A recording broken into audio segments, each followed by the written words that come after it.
Hi, I'm John Olson. Welcome to Next Stop from a destination we just can't get enough of.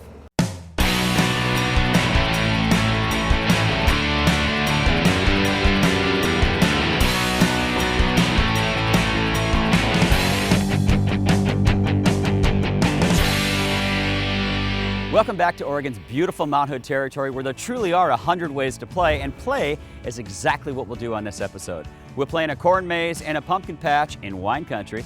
We'll talk local brews and art, and we'll feature a couple local businesses with stories that will warm your heart.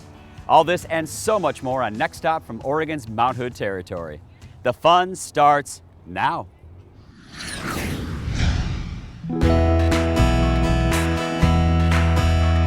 We're in Molalla, Oregon today, not that far out of Portland, but in the beautiful, serene destination to learn about alpacas at Markham Hill Ranch. And who better than Jennifer to tell us about these beautiful animals? This is a working alpaca ranch. It's good work. Tell us about what it takes. A lot of animal husbandry, so we're taking care of them. We're trimming toenails. We trim top knots, that's the top of their head. You get what you get when you're here, but invariably we'll get your hands on some babies. You may be able to help us weigh an animal or trim toenails or something like that. Well, I'm ready to help you. Okay. And I promise I won't get scared. Okay. Well, it depends on which animal I put you with. Ooh, the challenge is on. Okay, time to clip some toenails. The way we hold him is that you put your hand right there on the top. He has 4 legs. If I pick one up, he can't kick. This is a spa day at the alpaca ranch. It is. You mentioned you could tell if there might be a pregnant one. Yeah, a spit test. Spit test. Spit test.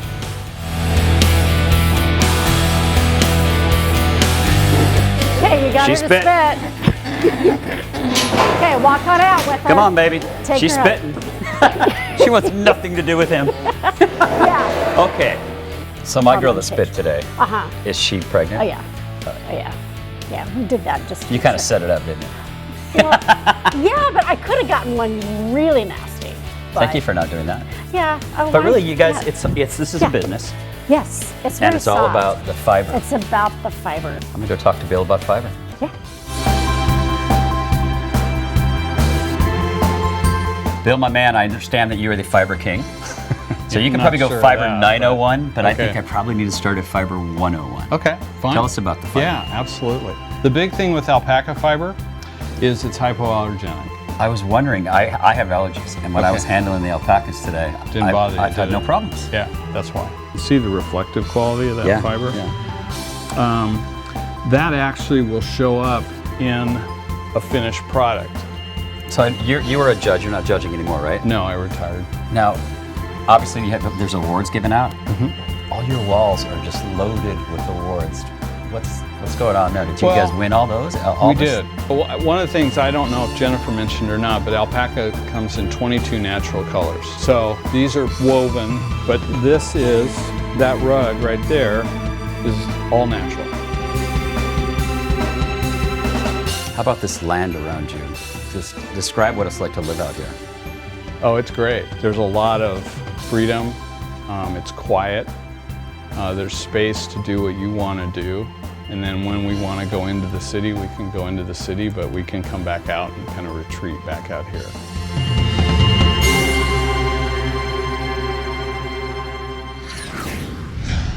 Arts of all shapes and sizes is alive and well in Lake Oswego, a beautiful community just a few minutes south of Portland.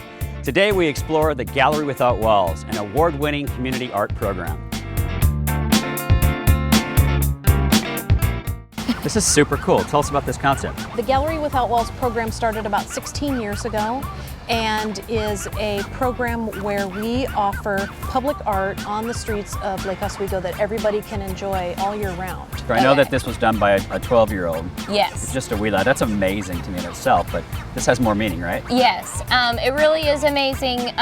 We have about 75 submissions to our rotating Gallery Without Walls program a year. So for one of the 15 to be a sculptor that's only 12 years old is really special. That's awesome. Now, you have a little bit of a walking tour for us today, right? We do. This is amazing, but I want to see more. Yeah, let's go see some other things. Now, is this supposed to be on the tour, or is this just super cool? No, this is one of the pieces on our tour. This is a great piece by Yelena Roslaya, and it's interactive. So you play the holes. And these are actually based on African Udu drums, and the artist is really interested in visualizing sound waves. So rumor has it that you guys get a little bit of rain.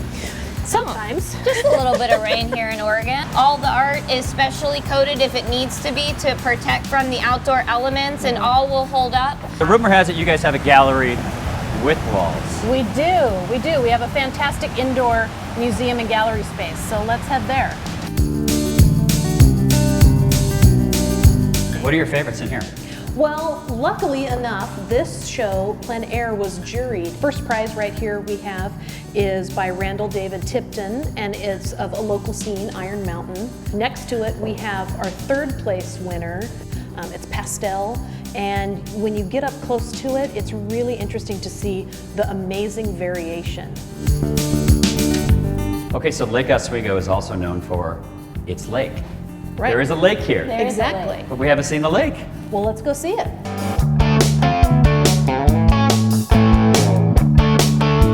Thank you for bringing me to the lake. You finally get to see it. I finally get to see it, but I like this. As you can see, it is a sunflower. It's made of stainless steel, and the petals are aluminum. They're coated aluminum. It's kind of this recycled piece, and then this brand new shiny stainless steel sunflower for us here in Lake Oswego. It's so special for this community what you guys are doing, and we certainly appreciate the art. We appreciate you for your time today, but you know what else? We like you. Great to meet you. You too. Go. Thanks for coming. Thank you. Coming up, we attend a couple fall festival favorites involving pumpkins and apples.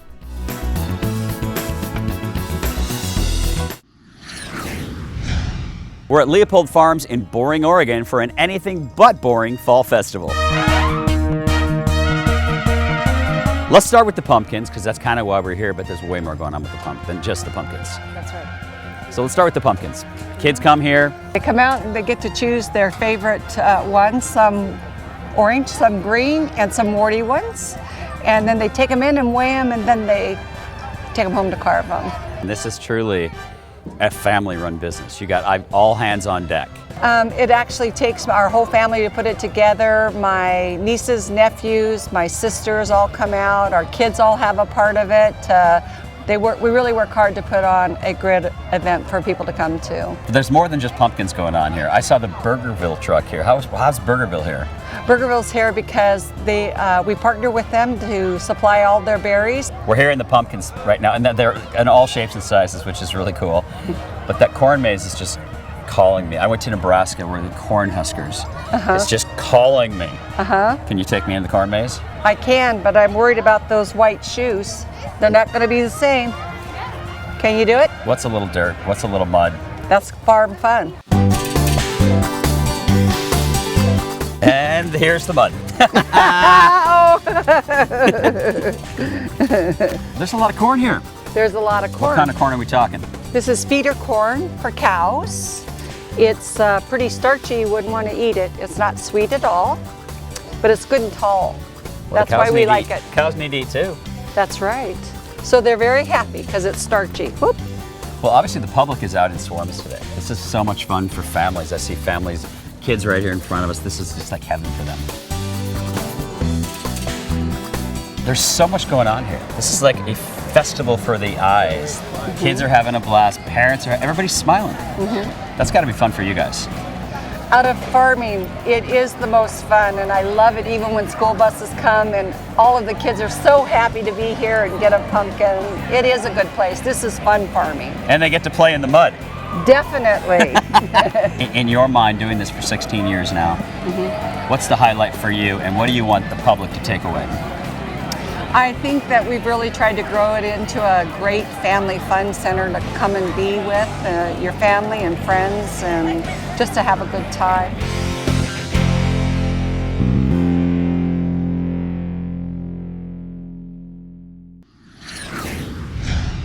I was out of town, so unfortunately I had to miss it, but my crew didn't. The annual Philip Foster Farm Cider Squeeze.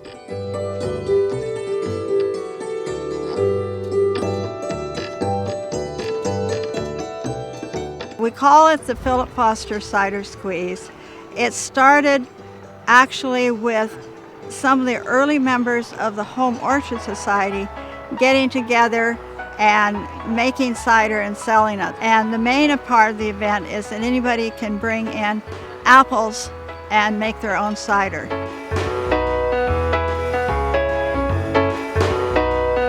Well, as you're grinding your apples, you're going to grind up about a box full of apples per gallon of cider that you want to squeeze. You grind up those apples, and then the cider press squeezes them down so we can get all that juice out. And then the juice all runs into a bucket, and you can pour the bucket into your jugs and haul the jugs home with you.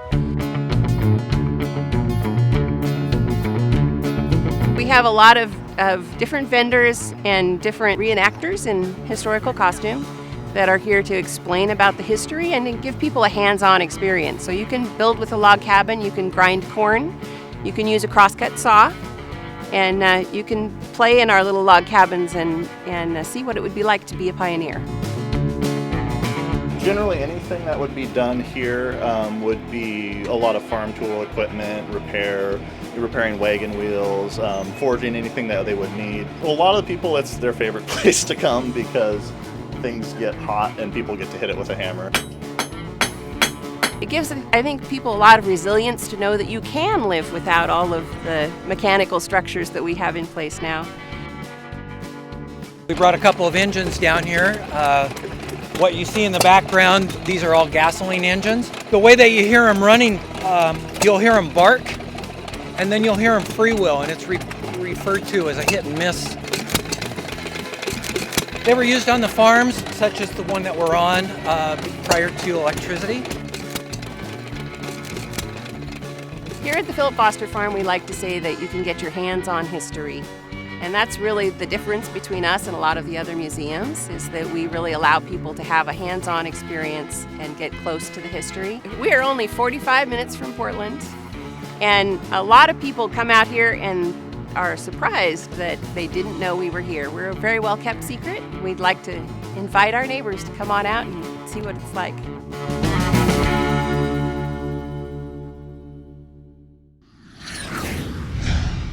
Up next on Next Stop, we feature two local businesses with great stories.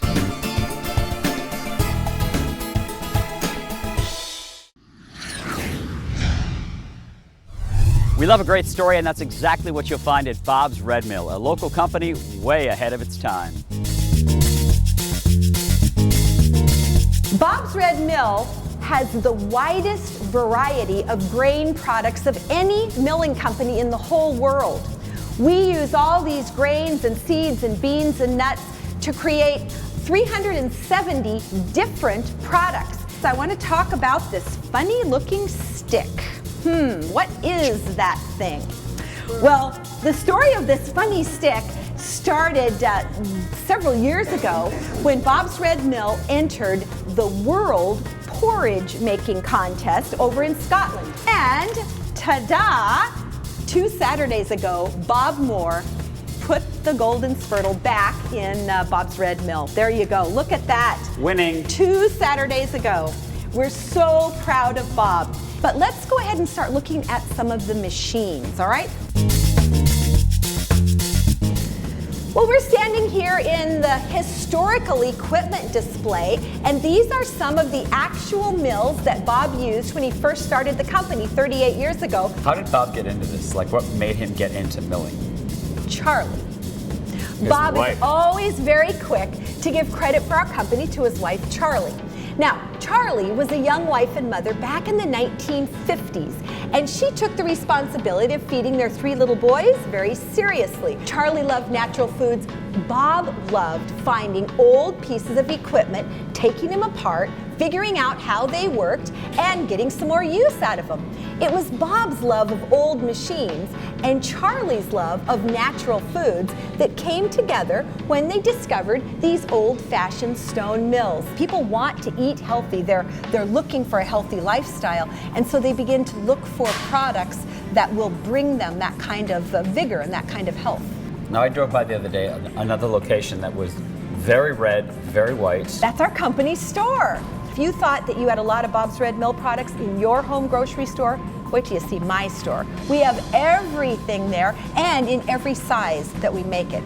We also have a great restaurant there. So anybody that's here in Portland, come over to our whole grain store, get a wonderful breakfast, lunch. We have amazing restaurant there.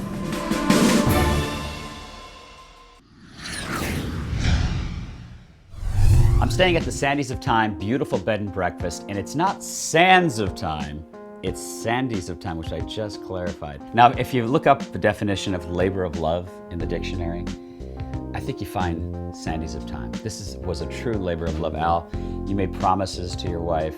Tell us how this started. I did. Well, we were looking for a property for a bed and breakfast for several years, and we kind of made a hobby out of it. We would drive around and look at properties, and there was always a problem with it was too far out, wrong location, too much money.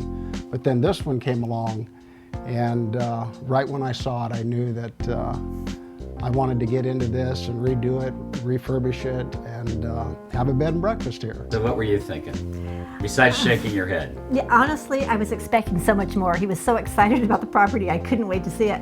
And he brought me up and around the driveway, and I just thought, it's the Bates Hotel. I thought it was, I thought, I'm going in there and never coming out again. It was just really, it was scary. You're fortunate enough to have somebody who actually grew up in this house, right? Nancy Hersey, yes. She was the youngest daughter of Harvey Starkweather, the man that built the house. It's been very helpful to know, you know, the rooms that we've designated as certain things were actually what happened in the house before we knew it. Well, this is a perfect time for you to describe the rooms. Well, the first room is the secret garden room, and it's a 2-room bedroom attached to a bathroom, and that was the nursery.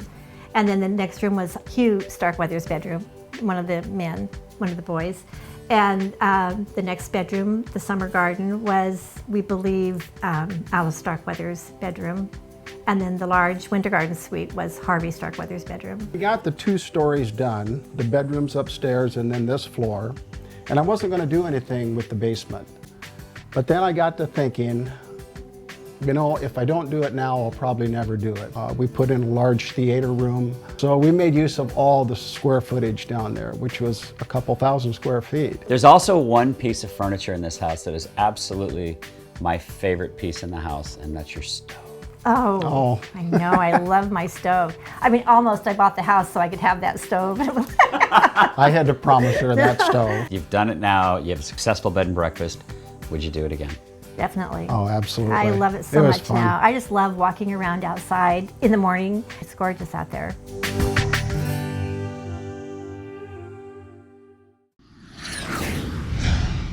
Please do join us for our next segment, a beer and wine tour on bikes with some great friends.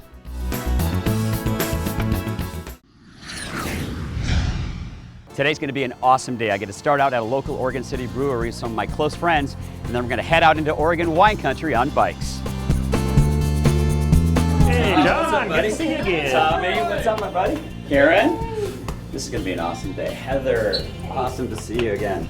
And Ryan, what's up, buddy? The coin toss, actually historical event, happened in 1845 here in Oregon City, and there were 2 pioneers who lived here in Oregon City. Pettygrove, who was from Portland, Maine, and Lovejoy, who was from Boston, Massachusetts. And each one of them had an equal amount of land claim. It was 50-50 in this land that would eventually become Portland. Each one wanted to name it after his hometown. Pettygrove wanted to call it Portland. Lovejoy wanted to call it Boston. But since it was a 50-50 split, how do you do that? Toss a coin. So this is the 1845. I like this. And the secret ingredient in that beer is molasses. Okay, so Tom. Yep. What's on the agenda? We're going to go wine tastings. We've got a little bit of a 5-mile bike ride, kind of give you a chance to clear the palate. We'll end up at a winery called Via Catalana Cellars. And from there, we've got about a mile to the other winery we'll go to, which is King's Raven. Like a perfect afternoon.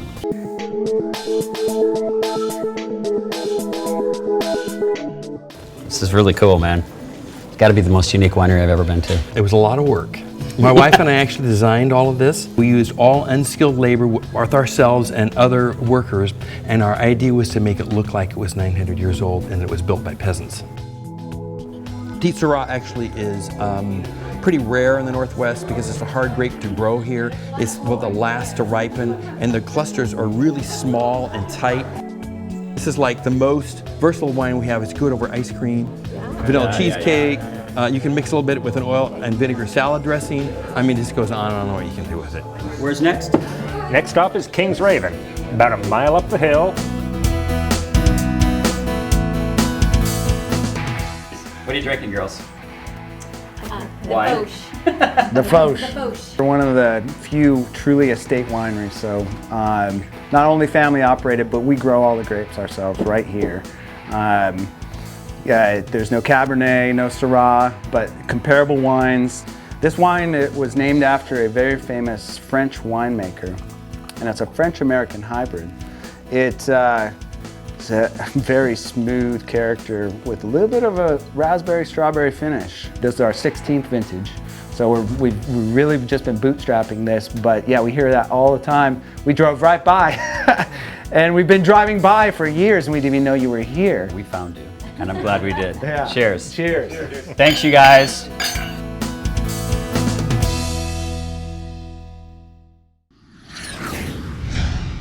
Thanks for tuning in to this special episode of Next Stop from Oregon's stunning Mount Hood territory. And thanks to friends, old and new, who helped make this show a success, especially you, Heather. It's so awesome to work with you again. You look great. You too. It's been a long time and you haven't aged one bit.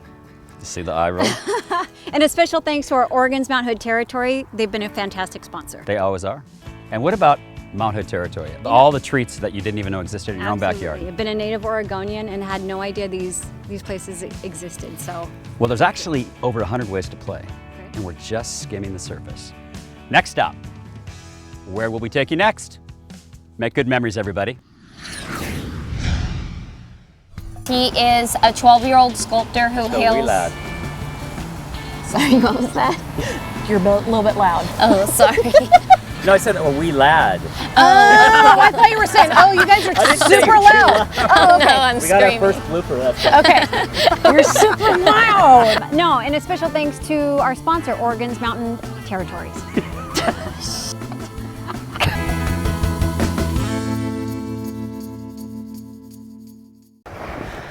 Hi, I'm John Olson. Welcome to Next Stop from a destination with 100 ways to play.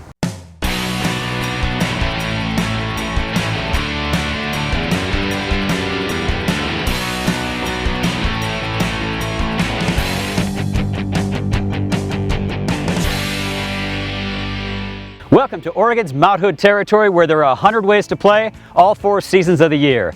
On this episode, we'll enjoy some winter rides, from skiing to snowmobiling, from snowshoeing to tubing, and much more on this episode of Next Stop from Oregon's Mount Hood territory, winter style. The fun starts now. Dating back to the 1930s, the Timberline Lodge and Ski Area boasts North America's longest ski season. Its lodge is also one of America's most historic hotels. Before we dive into the history, I'm going to don some ski gear and hit the slopes.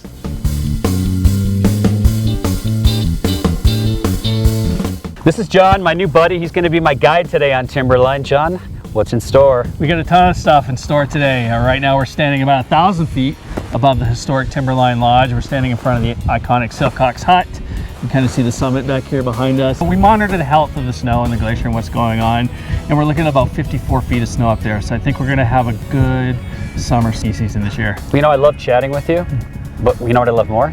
I think we should go skiing. That's exactly right. All right.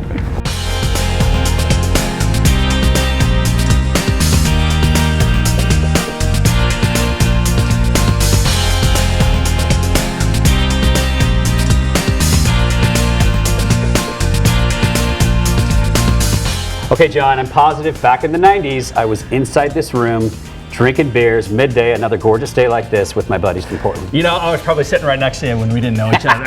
I noticed that the ceiling's sort of caving in just a tad. Yeah, John, that's the affectionate Sasquatch hole, is what we call it, and it's actually the result of our runaway snowcat in the 70s. Never seen this in any bar or restaurant. We've all been there where the tables are all wobbly, drinks are flying all over. These levelers are so cool. Yeah, who did this? Yeah, it's a little better than the old matchboat trick. That's how these tables here are actually part of the restoration here. That's a great location. Sign me up. More surprises on Mount Hood. That's right.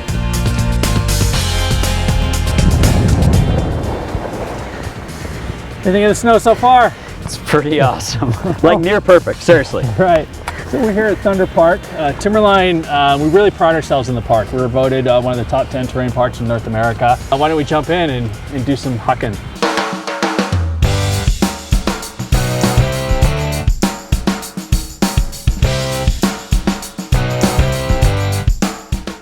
Okay, John, I got my workout in. Now it's time for you to teach me something about this place. Here comes the history lesson, but it's pretty interesting. I'll try and keep it as light as possible. The Timberline Lodge actually has a really interesting and compelling history based around stewardship and pure grit and determination. The lodge was commissioned during the Great Depression. FDR was part of the work assistance program, and what he wanted to do was create jobs. So what better place to do it than 6,000 feet up on top of Mount Hood? Took 2 years to complete, and they brought in artisans from all over the country, iron workers from the East Coast and loggers from the West Coast. And they all built it by hand. By hand. Took 2 years to complete, keeping in mind there was a harsh winter in between there, and then FDR actually came up and dedicated the hotel. So are these original stone then? This is all original stonework. Everything you see is original. You've got some artifacts back in this room here that I saw earlier today. Let's check those out. Yeah, you bet.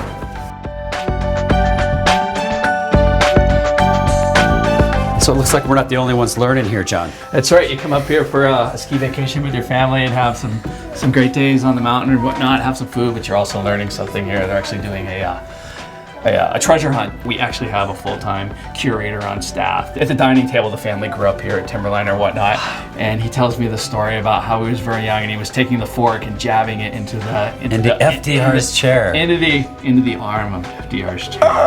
So anyhow. This is Richard L. Constam, affectionately known as RL. And as I said earlier, he's the one that's responsible for resurrecting Timberline, convincing the Forest Service to issue that one last special use permit, and then building this truly special place that it is today. How many people does this house? And tell us about the rooms. The rooms and the furniture in them, they've all been curated to reflect what really happened, back in the 30s and 40s. They don't build like things like this. It's a special place. It's a very special place. You got to be hungry. You've had a big day. Well, I wasn't going to say anything, but I kind of am famished. All right, let's go grab some food. I love it. All righty.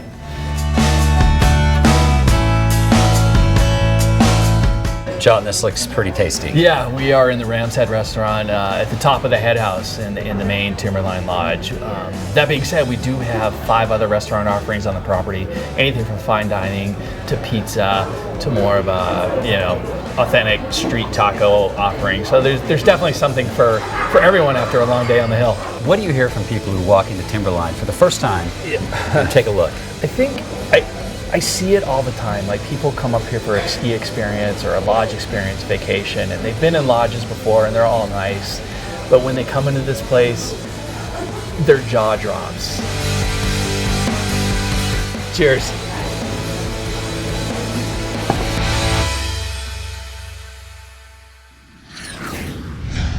Up next, we check out a new and exciting way to enjoy the snow, and we visit some amazing Mount Hood rental homes.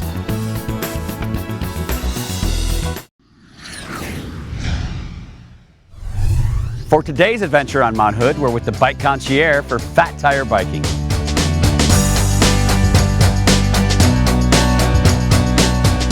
Meet Tom from the Bike Concierge. Tom, tell us about Fat Tire Biking, my friend. Relatively new facet of cycling. It's been around about 10 years. Just the last couple it's really started to catch on. They're a lot of fun in the sand or the snow. These tires are fat. P-H-A-T and F-A-T. Right. So where do you get these? I mean, these are specific for these bikes, right? I mean, this is not your normal mountain bike. Most of your mountain bike tires are running between 2 and 2.5 inches wide. So you've got close to twice the tire width, twice the flotation. Let's do this, Tom. Okay. You want to follow me? God, this feels like riding a bike.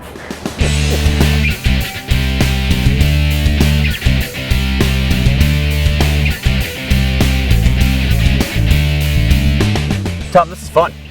All right, it's a lot of fun, yeah. That's why I got into this. Just try to make a living doing what I enjoy doing. Nice, I like that. But it's not just for us guys doing biking, it's also for the ladies doing snowshoeing around here. Where are y'all from? Portland. I've heard of Portland. Yeah. Have fun. Something for everybody up here, all year round. And I think we should duck off into the trees. That looks fun over there. All right, let's do it then. Okay.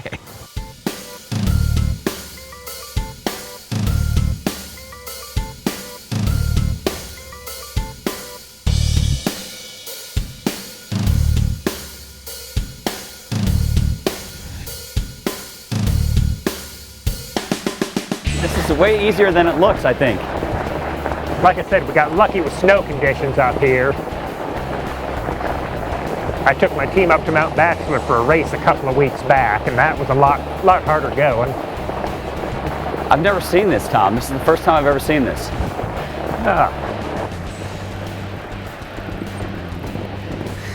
The money shot, Tom. This is awesome. So Enid Lake. Enid Lake. Tell us about Enid Lake. Popular spot year-round to snowshoe and cross-country ski this time of year, and now bike. And then summertime, hikers, picnickers.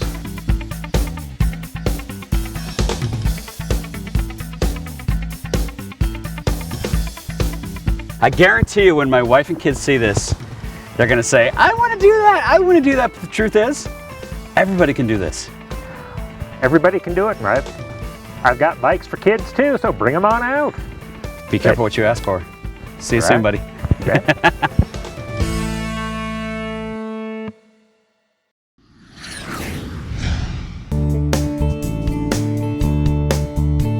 There are many lodging options on Mount Hood, and we are so pleased to be partnering with All Seasons Vacation Rentals. Carol, thank you for having us. Hey, you're welcome. This is awesome. First of all, Mount Hood is awesome. It's our secret. Don't tell anybody. Well, now everyone's going to know. Tell us about your company you started. I started it 12 years ago, Vacation Rentals, and a need for people managing private-owned properties in the area, and took that on and started to snowball from there. We went to a couple houses today. The first one we went to, describe that. I love that home. Chalet Chocolat. It's that rustic mountain look that people want, that alpine look that people like. So, and there's a lot of room with the different stories. There's a lot of room. Again, you can break up. You can all be together when you want to be, but if you don't want to be together the whole entire time of your vacation, you can split up and go to different parts of the house. What are your favorite things about that house? High luxury, just comfortable luxury. That's how I would describe that. You know house. how I'd sell it? Convenience. I would sell it by you can play Rock'em Sock'em Robot. I haven't seen that since I was maybe 10 years old. And foosball. And did I win or did you win? No, I won. Oh, did you? I did. I don't remember that.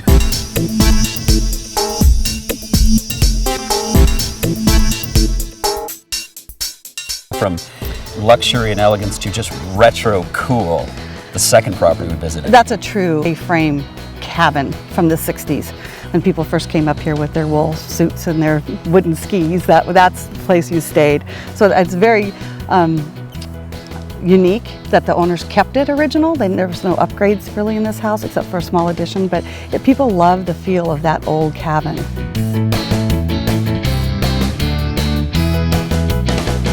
I love the kitchen though. The stove takes me back to even before I was born. Right. Yeah, olive green would have been a little bit too much, but the gold seems to work. That's crazy. I love both those properties, but I also love our home this week. Yeah. This place is spectacular, starting with the chimney. Right. It is a unique, one of a kind up here, actually.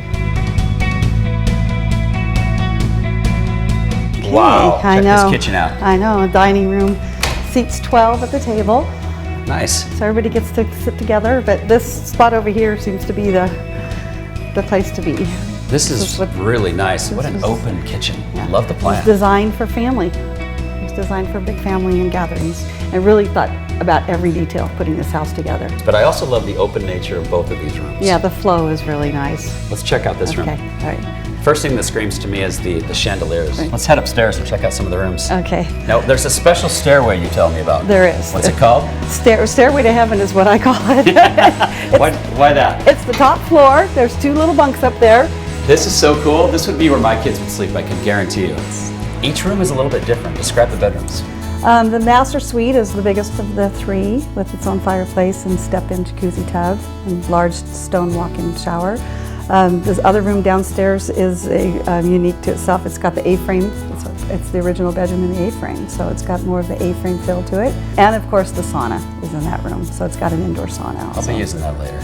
You've got a great variety of inventory, Carol, and I think we've just barely scratched the surface. I think we need to come back. I think so too. We'll see you soon. Thanks, John. Thank you. All right.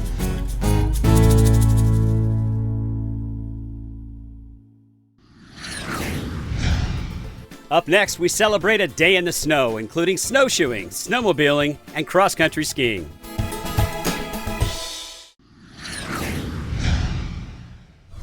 We're in for a day of adventure on Mount Hood. Conditions are perfect. It is starting to be a little bit springish out here, so snow's going to be a little bit slippy and slidey as we're going, but a fun, awesome day. It's going to be great out here. All we're going to do is pop up our kill switch right here, one pull of this, and we're off to the races. Here we go. We're ready to rock and roll. Wow. So we get out to the river. We're going to hang out. We're going to stop for a second. We'll just pop that thing right off. Your throttle's right here on this right-hand side. This makes you go. This makes you stop. Let's go! Go!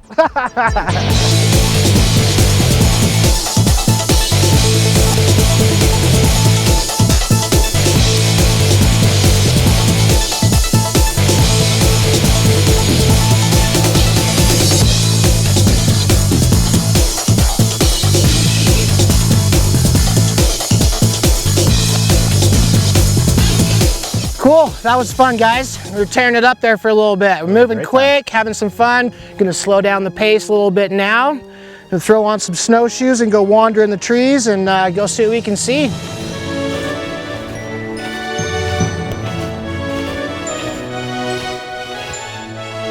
Once we come out here, it's a little bit different now that we do have spring conditions. Things are starting to melt out, where earlier in the season, all these trees, all these hemlocks were all covered.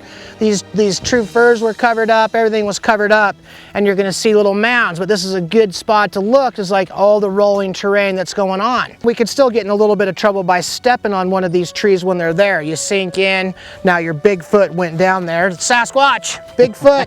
So your big foot sank on down in that tree well, now all of a sudden you can't get it out. If you step down too early, you'd be able to get in there and you can see some of the sticks. So we just always want to be aware of our surroundings as we're cruising around, and we'll keep on going.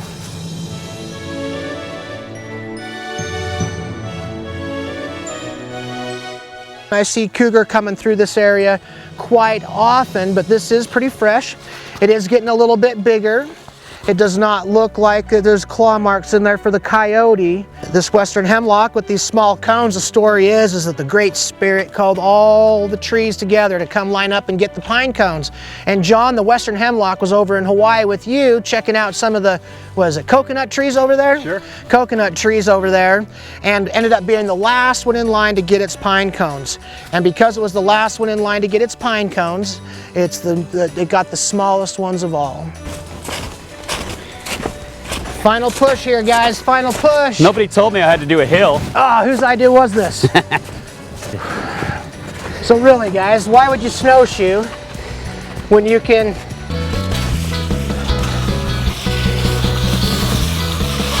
whole different world, guys. We've been cruising around at 40 miles per hour on snowmobile. We've got a nice easy stroll in on our snowshoes in through the trees and chatting a little bit.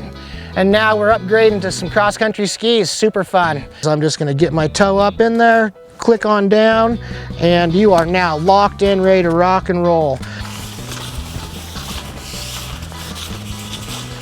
Keep those poles down below your belly button, and we're just gonna take this little steps and glide.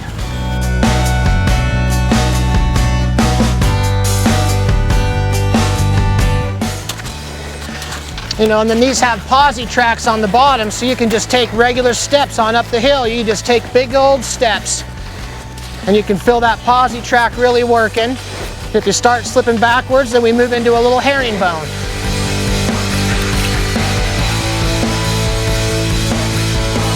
You guys did great. We got about 2 miles of cross-country skiing in, and for your first time, we did record time, so great work, guys. Fist pump. High fives. All around. You're trying to get me to fall down.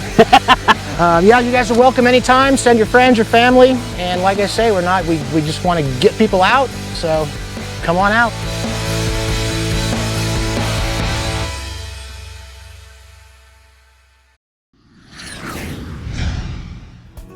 Up next on Next Stop, I try something I've never done before, and we visit the only place in the world for cosmic tubing. We've had a great time on Mount Hood by day this week, Hans, but not by night yet. That's about to change. That's right. You're about to witness America's largest night ski area. Now that is something I did not know. That's pretty impressive. It is. You know, we've got over 34 runs lit at night, 4 lifts, and it is an experience you have to try. No, I'm embarrassed to admit I've never been night skiing before. Well, what's different? You know, at night you get a lot of different perspective. The lights actually give you a lot of contrast, so you can actually see the hill a lot better. Temperature is usually colder, draws the moisture out of the snow, makes it faster, better skiing, and it's nightlife, man. It's just fun. Let's do it, man. I'm all about having fun. All right, let's go.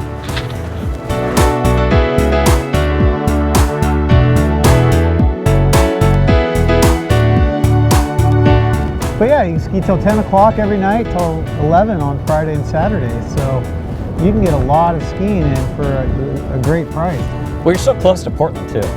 It's so close. Right, less than an hour east of Portland. So it's you get off work a little early, play a little hooky, get up here and ski till 10 o'clock. In your case, it's not hooky though. It's not That's hooky. what you do. It's my job. I love it. It's all about the experience, and pretty good experience here.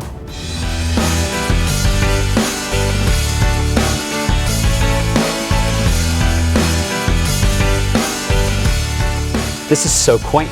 This is a historic Mid-Mountain warming hut. You know, it's a very unique building. It was built in 1936, year before Timberline, and I think we should go inside and check it out. I want to check it out. I'm ready to warm up.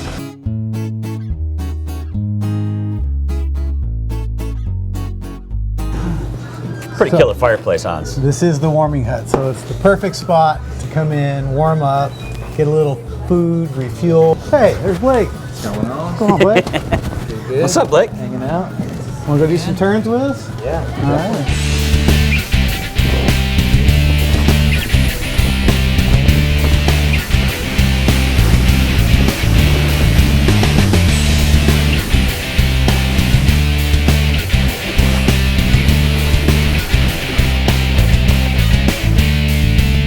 So, what's your impression of your first time night skiing? It was really cool. I could not believe how well you could see.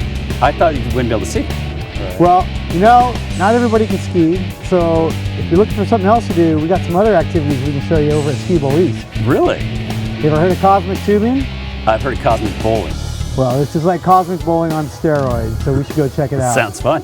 All right, let's do it. Before we talk about this incredible tubing park, I need to give Blake a fist pump for the amazing assist night skiing up there. You got some great stuff, my friend. Yeah, no problem, man. Appreciate it. Been doing it for a while. Yeah, I can tell. You're pretty good on that board, man. Yeah, thanks. Now the tube seems like it's going to be just a little bit easier. Yes, that's what I love about tubing. It takes about zero skill. I mean, have tube, pair of boots, you're good to go.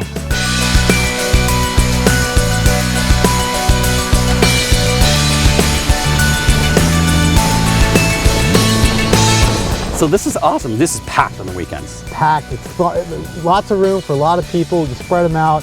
This is cosmic tubing. You see, it's just here, rocking music, lights going, lots of tube lanes. It's just a blast.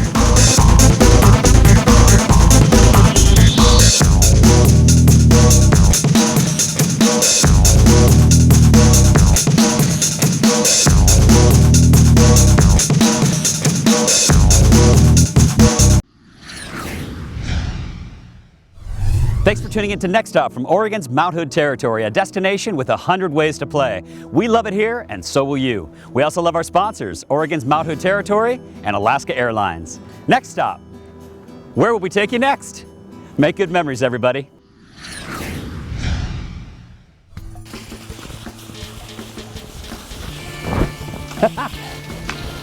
Man down. Here, this is just awesome. This looks so cool. All right.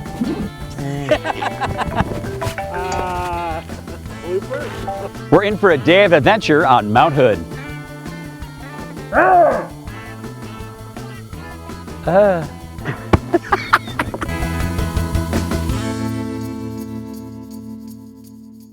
Hi, I'm John Olson. Welcome to Next Stop from majestic Mount Hood.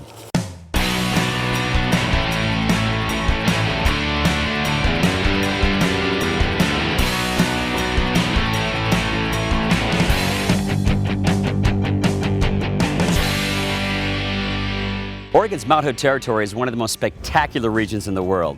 This lovely area is ripe with activities to explore, and that's exactly what we'll do on this episode of Next Stop.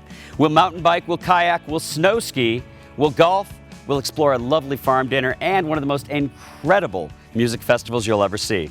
All this and more on Next Stop from Oregon's Mount Hood Territory. The fun starts now. Today is all about having fun on Mount Hood. Let's play.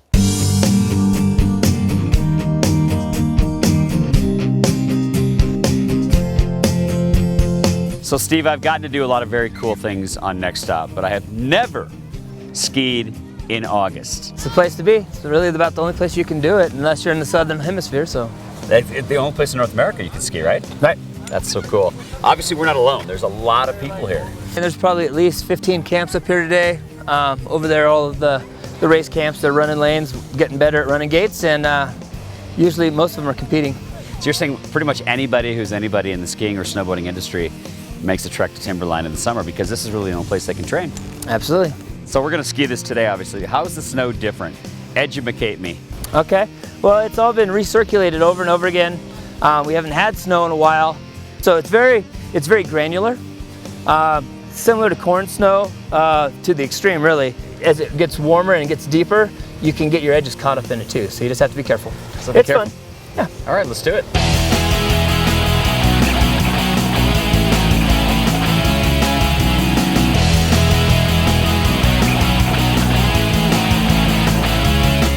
So there's one more thing I can check off my bucket list. That was awesome. Yeah, you got a couple miles of skiing in this morning. Good job. It was good, and then you can't come to Timberline and not talk about the lodge. This is like legendary. Right. It's a historic monument, and I love coming up here and enjoying the pool. This is awesome. Mount Hood right behind you. Yep. This just doesn't get any better. Nope, this is where I like to end the day, given the opportunity. Well, thanks for your time today, buddy. It was my pleasure. We're off to Mount Hood Ski Bowl to continue our day on Mount Hood.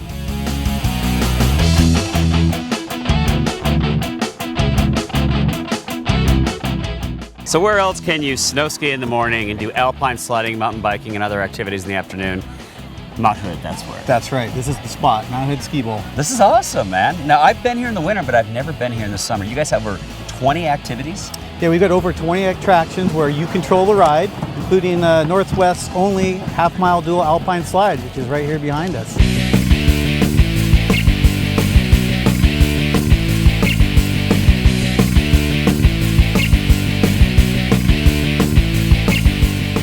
So I now have a new appreciation for the Olympic lugers. That pretty fun on that alpine slide, wasn't it? That was a blast, and you got cruising, man. That was a blast. Yeah, good times. Now mountain biking. This is the easiest run that you guys have here. It doesn't look that easy to me. Right, this is our 4-acre free ride park. We've got 3 trails, easiest, more difficult, most difficult. We're about to go down the easiest because I'm in the same boat as you. I'm not quite, there yet. Let's do it. All right.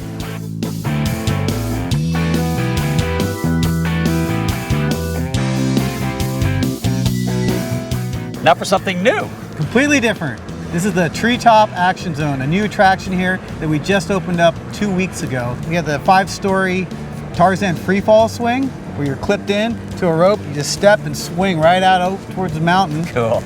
Or you can keep going up the last zigzag balance bridge up to the Tarzan 6-story plunge where you're on a descender cable. You just click in, you step off, you drop straight down, and then it slows you down right before you touch the ground. So if we're gonna go be like Tarzan, give me your best Tarzan impression. Oh! Not bad. All right. Are you ready to do this? Yep. Good to go. All right. Ready? Woo! Oh! Oh, you are good to try.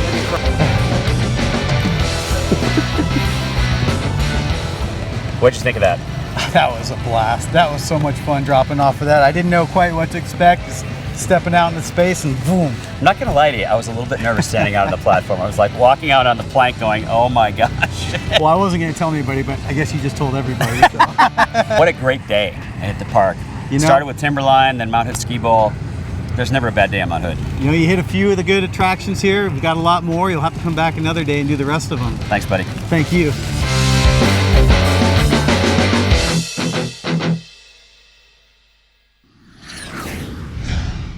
Up next, we kayak to stunning Willamette Falls and enjoy some of Oregon's bountiful gifts.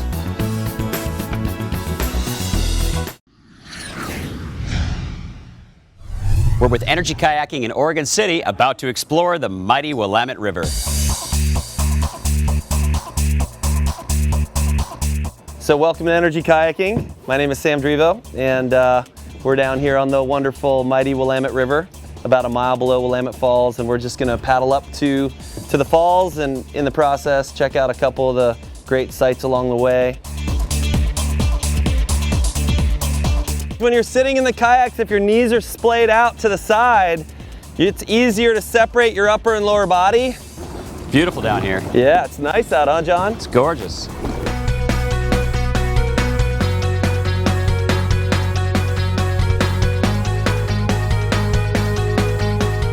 Anybody know what kind of rocks these are here?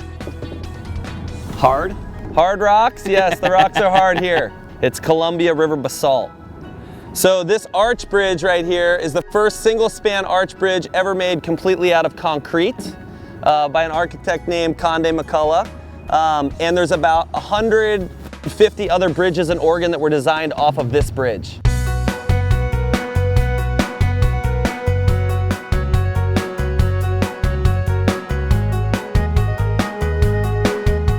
This is like the most historically significant public works project west of the Mississippi, maritime anyway. And this is the first multi-tiered lock system ever built in the world. So it was inspired by Leonardo da Vinci drawings. And when we decided we were gonna build like the Panama Canal, all the engineers came here to learn about how they did it. This is a man-made channel that goes from the top of the falls to the bottom. It's a half a mile or a mile, long, and 3/4 of a mile long.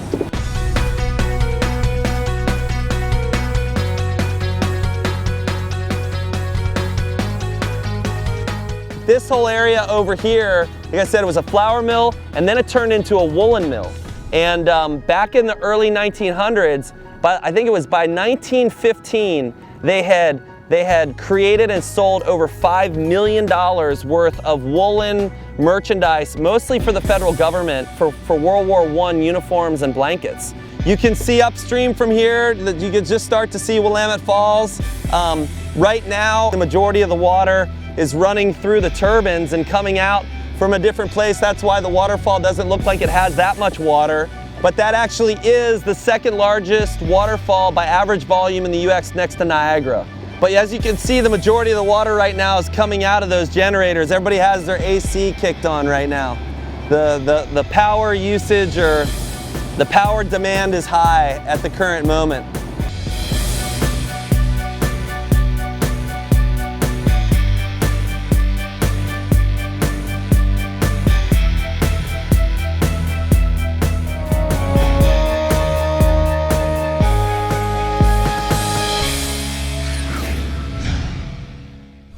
We're at Dinners in the Field, a wonderful event hosted at Out in the Garden Nursery in lovely Clackamas County.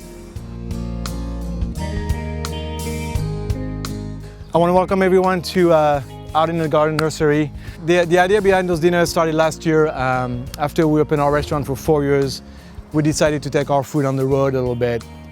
And what better place to take it in the Clackamas area region, where there's amazing farms, amazing winery. So we try to source as much as we can locally.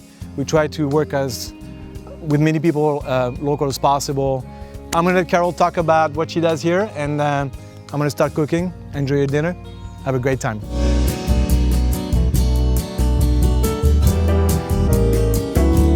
When we moved in, the house, the shop, and the main barn were here, and the trees. And nothing else was. So everything else my husband and I have created ourselves. These are your babies. They are. What's unique about this? The reason we did the display gardens is, one, we're gardeners, we love plants, we wanted to make a beautiful place to share with everybody. But it's also a great tool for selling our plants, because I can show you this plant at a mature form, what it's gonna look like, where it does well. What's the difference living out here? This is kind of just so peaceful. Yeah, that's the best thing. And well, I was raised on a 500-acre tree farm, and here we are 11 years later with this. Now you mentioned goats. Yes, I want we to have meet the goats. Okay, we'll go meet the goats. Do they all have names? Yes, of course they do. This is Of course Emma. Hi, Emma. This is Emma. This is Scotty. So they're gonna fight over you on who gets the rubbing and loving. I'll take Emma. You have some amazing neighbors just We do. across the street, We Rossi do. Posse Elk Farm. Yep. My husband and I are actually official elk wranglers. We help them handle the elk if they need, or emergencies, or I was over this spring tagging calves.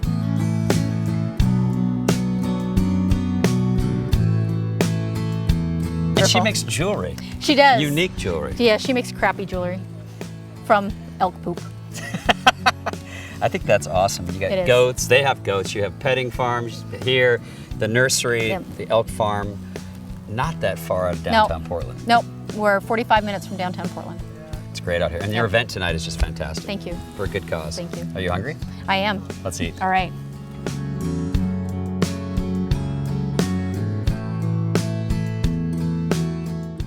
Mary, this is what it's all about.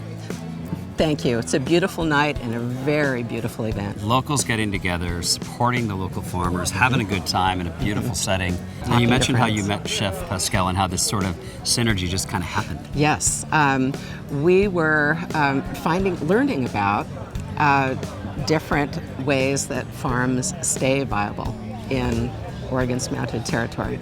And he mentioned that he had tried a farm dinner. And so from there, the idea kind of blossomed. And what a great combination to be able to come and try some of the food that's grown here in the area, and also to try some of the beverages that are produced here. Well, congratulations on your success. Oh, well, thank you very much. I'm going to go try some of the food and try some of the beverages. I think we should. Thanks, Mary. Yes. Cheers. Thank you. Coming up on Next Stop, we explore the Oregon Trail's rich history, and we'll feature a world-class resort.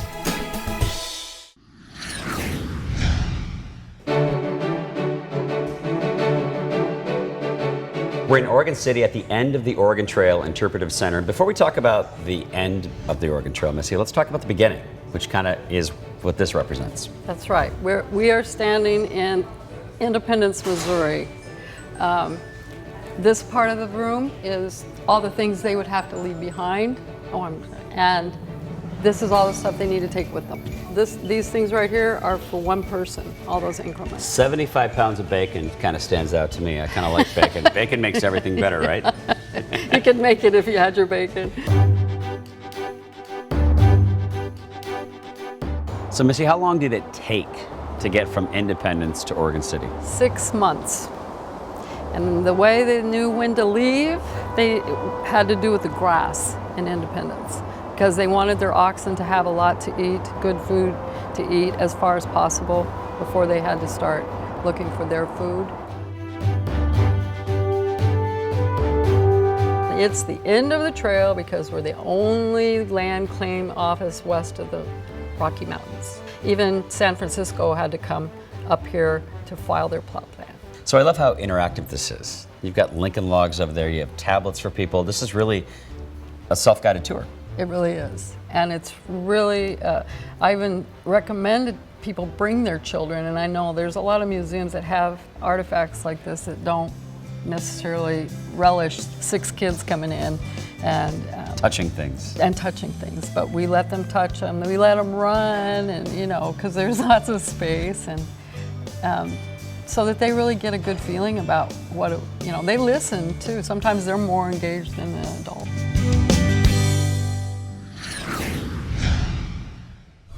Next Stop would like to thank its travel partner, Alaska Airlines, which serves over 100 destinations from Alaska to the lower 48 and from Canada to Mexico. Live a more exciting life through travel and explore more and spend less at alaskaair.com.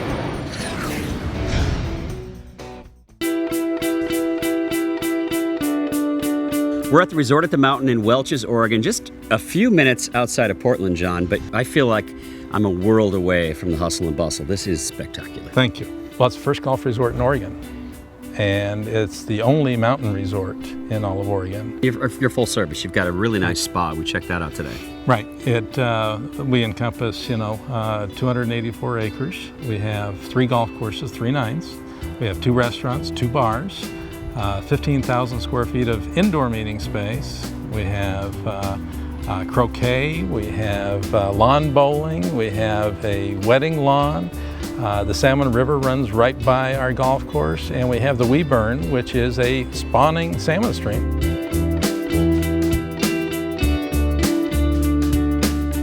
I'm a family man, and I notice there's families everywhere. I'd love to bring my family back here. It's a great family destination. You have all kinds of outdoor activities. One thing you have that I found is sort of a special treat for us is my camera and I last night went out and played the 18-hole putt-putt golf course. Yes. That's awesome. Yeah. That was fun. We had wagers. Good. You want to know who won? No. Okay. Because I already know that you're going to tell me you did. I did. That's good. That's good. There's an international flair here too. I noticed there's like a British phone booth, and you've got the Wee Bite over here. I've heard a lot of accents here. There's a lot of people, a lot of international travelers come here. This backdrop is just absolutely spectacular. Now, I haven't played golf here for several years. Many years ago I did, and I remember it fondly. It was a challenging course, but a lot of fun. But I think today, I'm here, the weather's perfect, I should play some. We need to get you out with Bryce Finman, who's our head golf professional, and he's going to get you out on the golf course in just a few minutes. I'm in. So you're going to get ready to hit this shot here. Your 5-iron probably should pick you right over that rock. But there is a little risk reward here, and if you really wanted to get close to that green or chance to even drive the green on a par 4, you're going to want this. So this is a great hole to start off with. A little risk reward right out of the gate. Let's do it. Okay.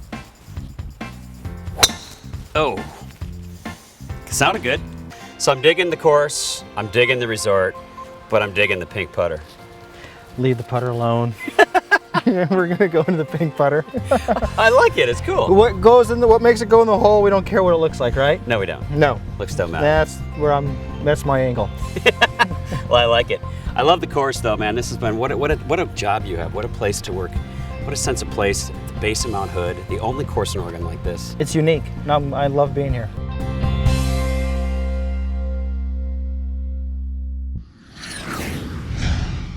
We've attended many festivals around the globe, but none as colorful as the one you're about to see on Next Stop.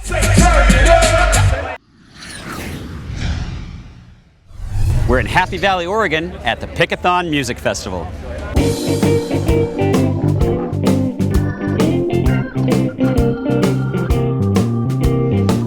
I'm very happy to introduce the founder of Pickathon Music Festival. This is Zale. Zale, you founded this whole thing, man? It was a small picnic, about 90 people when we started. No way. How many years ago was that? That was 16 years ago. As we looked at this giant space, the other 6 venues are also musical rides in a lot of ways. One's deep in the woods out here.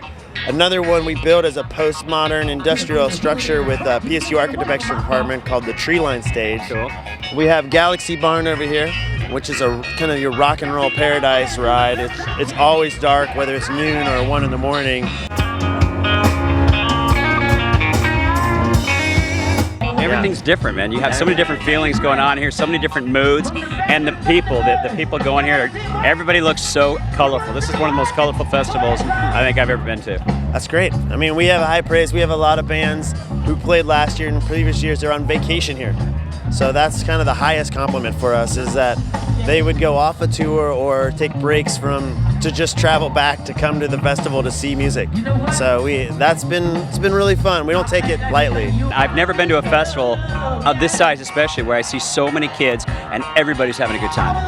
It's about the little things. It's about having free water and not too many people, and all the things like shade and stuff to go on for kids, and 7 like kind of alternate reality kind of stage spaces that are all fun to wander between.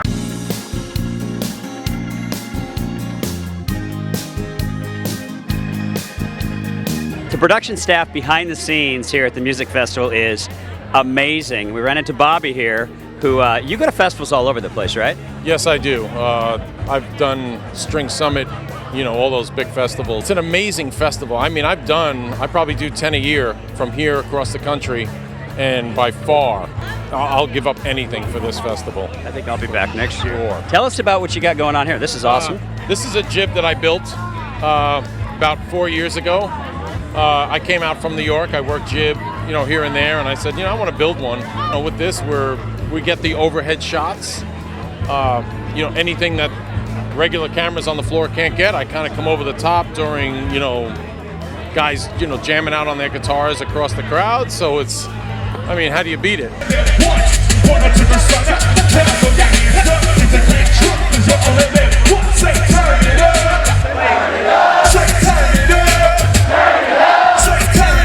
Festival's happening right here, and we're now hiking in the woods. That's part of that alternate reality. Like when you spend time in any of these 7 venues, you'll feel like you're on a slightly different planet. You walk out to the next planet and you're like, whoa. Now I love that there's new trash. Tell us about that. We have these cups that we sell or you bring from last year, and you drink anything out of them. Your responsibility to kind of carry this around. And then we have a food token system where you buy a token or your dishes, you give them to a vendor. When you're done eating, you take the dirty dishes to our dishwashing station. So there's nothing being thrown away, no biodegradable, like, you know, everything's being washed. We've been to a lot of festivals, but none as eclectic, entertaining, and colorful as the Pickathon Music Festival.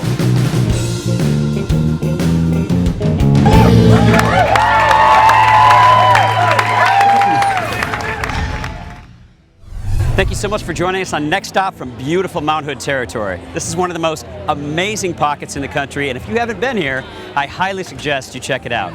Thanks also to this show's sponsors, Oregon's Mount Hood Territory, the Resort at the Mountain, and Alaska Airlines. Next Stop. Where will we take you next? Make good memories, everybody. Who gets rubbing and loving? I'll take Emma. Yeah, Emma's a doll. And so Scotty went to the cameraman, and he's actually gives really good massages. Sometimes if you get him just right, it's better than a deep tissue massage. Scotty. He's pretty good.